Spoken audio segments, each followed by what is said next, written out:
3 वर्षाचा फाईन लागतो त्याला आणि 3 वर्ष ते फाईन करत नव्हते इन्कम टॅक्स रिटर्न. तर मी नेहमी त्यांच्या मागे मागे लागायचो की काटेकरजी तुम्ही भरा भले तुम्हाला प्रॉफिट नाही झालं तरी चालेल, परंतु तुम्ही हा इन्कम टॅक्स रिटर्नची फाईन भरा. तर त्यांनी हळूहळू काय शेवटच्या दिवसापर्यंत तरी मी त्यांना भरायला लावलं आणि ते इन्कम टॅक्स रिटर्न 3 वर्ष त्यांनी फाईल केलं. फाईल केल्याच्या नंतर काय झालं की बघा चमत्कार, पण त्यांच्या डोक्यामध्ये होता की मला या भंडारा जिल्ह्याचं टेंडर मिळायला पाहिजे, हे त्यांच्या डोक्यात होतं. थोडं त्या पद्धतीने काम सुद्धा करत होतं, पण तेवढी तीव्रता नव्हती मित्रांनो. तर थोडीशी त्याची तीव्रता कमी होती, त्याला मी पुश करत होतो. मग काय झालं, त्यांनी इन्कम टॅक्स रिटर्न फाईल केलं. फाईल केल्याच्या नंतर खरोखरच अक्षरशः चमत्कार झाला आणि टेंडर निघाला. भगवत कार्य त्यांना भरपूर असतात. शेवटचा दिवस टेंडर भरायचा होता, भगवत कार्य होते आणि भगवत कार्यामध्ये गेले ते आणि शेवटी त्या मॅडमने बोलावे, कारण की वेळ झालेली आहे. त्यांनी काय केलं, त्यांच्या समोर परमेश्वर होता, परमेश्वरानं त्यांनी विनंती केली, तिथल्या तिथं विनंती केली. काय चमत्कार झाला तर माहीत नाही, त्या मॅडमनी यांना बोलावलं आणि बोलावल्याच्या नंतर यांनी टेंडर भरला. टेंडर भरल्याच्या नंतर दुसरी जो प्रोसेस आहे, एक प्रोसेस झाली, 2 प्रोसेस झाल्या, आता तिसरी प्रोसेस काय, तर त्यासाठी पैसे सुद्धा भरावे लागतात, म्हणजे बँकेची एफडी सुद्धा जमा करावी लागते. आता जमा करताना काय झालं, जमा करताना तो पण शेवटचा दिवस होता आणि ते आले. मला सर्वप्रथम फोन केला आणि फोन केल्याच्या नंतर मी या ठिकाणी होतो. मी त्यांच्या सोबत गेलो. SBI मध्ये त्यांची एफडी 5.5 लाखाची करायची होती, परंतु त्या मॅनेजरने सांगितलं यांना की हे एफडी होऊ शकत नाही, एफडी आज होऊ शकत नाही, तुमचं काम आज होऊ शकत नाही. परंतु यांना ते एफडी त्या ठिकाणी नागपूरला गुलामे मॅडमकडे, ज्या पशुसंवर्धन अधिकारी आहेत त्यांच्याकडे द्यायचं होतं. यांना पुन्हा परमेश्वराला विनंती केली. आम्ही तर फक्त निमित्त मात्र होतो, पण सायकॉलॉजी कशी काम करतो याच्यावर मला बोलायचं आहे आणि याकडे लक्ष देऊ नये का. बघा, यांच्या मनामध्ये होतं की मला टेंडर पाहिजे, बाकीच्या गोष्टी माहिती नव्हता. आम्ही माध्यम बनत गेलो. माध्यम बनल्याच्या नंतर काय झालं की माझा मित्र मॅनेजर आहेत, मी त्यांना फोन केल्याच्या नंतर त्याला फोन आला. 10 मिनिटात तो जो न बोलणारा माणूस होता, तुम्ही आधी का नाही सांगितलं म्हणे, मी तुमचं आधीच काम केलेलं राहतं म्हणे. त्यांनी 15 मिनिटामध्ये आपले बोललेले वाक्य परत घेतले आणि आमचं काम करून दिला. त्यांनी ते एफडी जमा केलेली गुलामी मॅडमकडे गेले आणि त्यांना टेंडर अक्षरशः मिळाला. आज ते आपल्या क्षेत्रामध्ये चांगले काम करत आहेत. तर मित्रांनो, याच्यामधून आपल्याला काय शिकायला मिळाला हा आपल्याला सांगायचा आहे की महानजी बाबा गुरुजींनी 27 1990 काय म्हटलं होतं नवीन मंगलवारी की इस संसार को बदलने वाला एक ही शब्द है, वो है वैचारिक क्रांति. धरती एक, भगवान एक, विचार अनेक. तैरने के लिए न्यूनता चाहिए और डूबने के लिए अभिमान. स्वतःची सोडवणूक स्वतःच करावी और इस संसार को बदलने वाला एक ही शब्द है, वो है वैचारिक क्रांति. तर मित्रांनो, यांनी काय केलं आता मला सांगा. हे आपलं चर्चा बैठक आहे, हे काही खूप मार्गदर्शन नाही, आपल्याला शिकायचं आहे. कारण की अशा चर्चा बैठक अनेक होतात, पण आपण जर काही शिकलो नाही तर ज्याप्रमाणे हा समाज एक आरसा आहे आणि समाज आम्हाला सांगत आहे की मानव धर्माचे लोक किंवा मानव धर्माचे सेवक कुठंतरी इतरत्र भटकत आहे, परंतु आम्हाला त्यांची जो वाणी आहे, त्यांचे विचार आहे, त्यांचे दृष्टिकोन आम्हाला बदलायचा आहे, ते आमच्या धर्मामुळे. तर आम्ही नक्कीच वैचारिक क्रांतीमध्ये बदलू शकतो.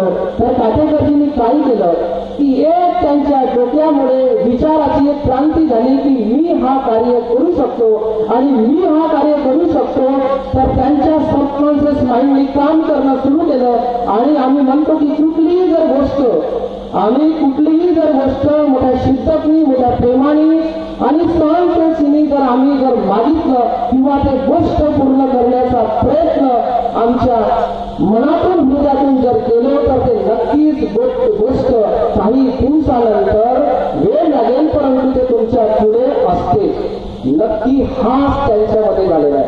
ते म्हणतात की रात्रीजीनं किंवा यांनी मदत केलं, पण नाही मित्रांनो. हे जे मानतजी बाबा चिंतूजीने आम्हाला सांगितले की संसार को बदलने वाला एक ही शब्द वो है वैचारिक क्रांती. तर आम्हाला इथून जायचं आहे तर काय करायचंय? कारण की आम्ही आपल्या घरी आहोत. एक उदाहरण सांगतो तुम्हाला. एक आपल्या घरी आहोत आणि घराची आम्ही रोज झाडपूस करतो, बरोबर आहे का नाही? पोछा लावतो, झाडू लावतो, मस्त चक्क त्याला चमकवतो. परंतु मी असं म्हटलं की 3 दिवस त्याला करायचंच नाही, किंवा घरातला जर कचरा जमा करून आपल्या ड्रेसिंग जे डायनिंग टेबल आहे त्या डायनिंग टेबलवरती ठेवलं तर चालेल का मित्रांनो? सांगा ना, चालेल का? ओला कचरा सुका कचरा जर डायनिंग टेबलवरती आम्ही मांडून जर ठेवलं तर तुम्ही त्या ठिकाणी राहू शकता, बसू शकता काय? नाही. का बरं? कारण की त्यांची घाण येईल, आपल्याला वास येईल. म्हणून आम्ही काय करतो, त्या कचरा पेटी आल्याच्या नंतर त्या कचरा पेटीमध्ये चुपचाप टाकतो.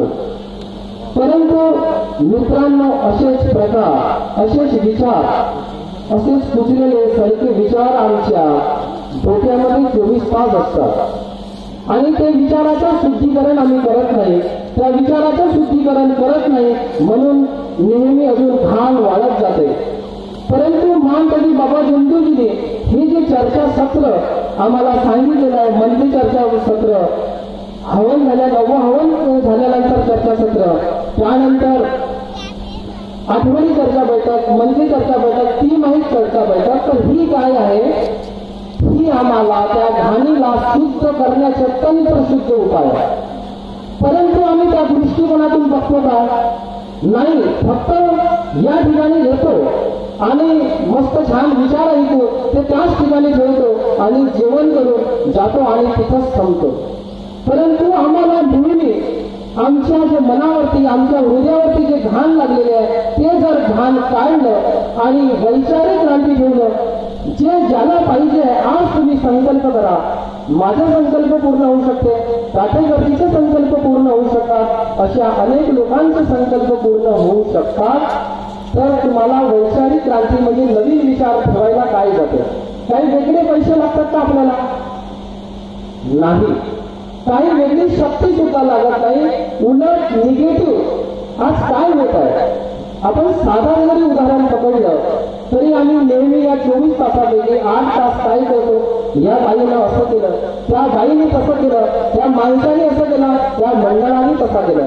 पण यांचा काहीही प्रभाव आमच्यावरती होत नाही. आणि सायन्स काय म्हणतो की 70,000 विचार आमच्या डोक्यामध्ये येत असतात, पण फक्त 5% विचार हे आमच्या कामाचे असतात आणि ते बाकीचे अनावश्यक विचार काहीही कामाचे नाही.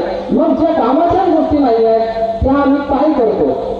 याच्यावरती माझं खरंच सांगण्यामागे हेच आहे की माझा समाज, माझे सेवक हे कुठेही कमी राहायला नाही पाहिजे. आणि येणाऱ्या काळामध्ये जे महातजी बाबा चिंतूजीचं स्वप्न होतं, कारण की महातजी बाबा चिंतूजीने या मार्गाची स्थापना केली, तर निवड फक्त आमचे दुःख दूर होण्याकरता केलेली नाही, मला असं वाटते.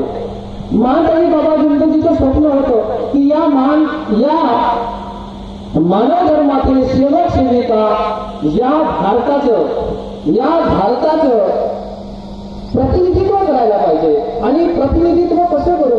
आम्ही आमच्या स्किलला जर डेव्हलप जर केलं नाही तर आम्ही प्रतिनिधित्व करू शकतो. आज आम्हाला वेळ आलेली आहे एका स्किलला डेव्हलप करण्याचे, यावर चर्चा व्हायला पाहिजे. आम्ही फक्त हे झालं असं झालं, कारण की प्रत्येक जर व्यक्तीला, समाजातील कुठल्याही व्यक्तीला जर विचारला की या मानव धर्म कसा आहे, तर मानव धर्म असा आहे की कुठलंही जरी दुःख असले तरी ते दुःख दूर होतात आणि काही कोणाला जरी इच्छा असली तर त्याच्या इच्छा पूर्ण होते, असं दावा आणि छाती ठोकपणे आपण नाही तर दुसरे सांगतात. परंतु एवढंच नाही, तर आम्हाला कल्पशुद्ध विचार, वैचारिक क्रांती करायची आहे आणि आम्हाला या देशाचे प्रतिनिधित्व करायचे आहे. त्यासाठी आज वैचारिक क्रांतीची गरज आहे. मला असं वाटते की या ठिकाणी आपण बसल्या संकल्प करायला पाहिजे की या मला चर्चा बैठकीमधून जर आम्ही समोरच्या वर्षी जर भेटू तर नक्कीच आमच्यामध्ये परिपूर्ण हा बदल होईल आणि आम्ही समाजसेवेचे चांगले कार्य करू आणि आमच्या मानव धर्माचा नाव मानव धर्माचं नाव इथंच नाही तर देशाच्या मोठ्या पातळीपर्यंत आम्ही पोहोचू असं मला वाटते आणि हेच माझे विचार आहेत. एवढे बोलून मी आपले 2 शब्द पूर्ण करतो आणि या ठिकाणी मोठ्या संख्येने तुम्ही उपस्थित आला आणि सर्वांच्या चेहऱ्यावरती मला आनंद उत्साह दिसतो, त्याबद्दल मी सर्वांचे ऋणी आहे आणि सर्वांना माझा प्रेमपूर्वक नमस्कार नमस्कार नमस्कार.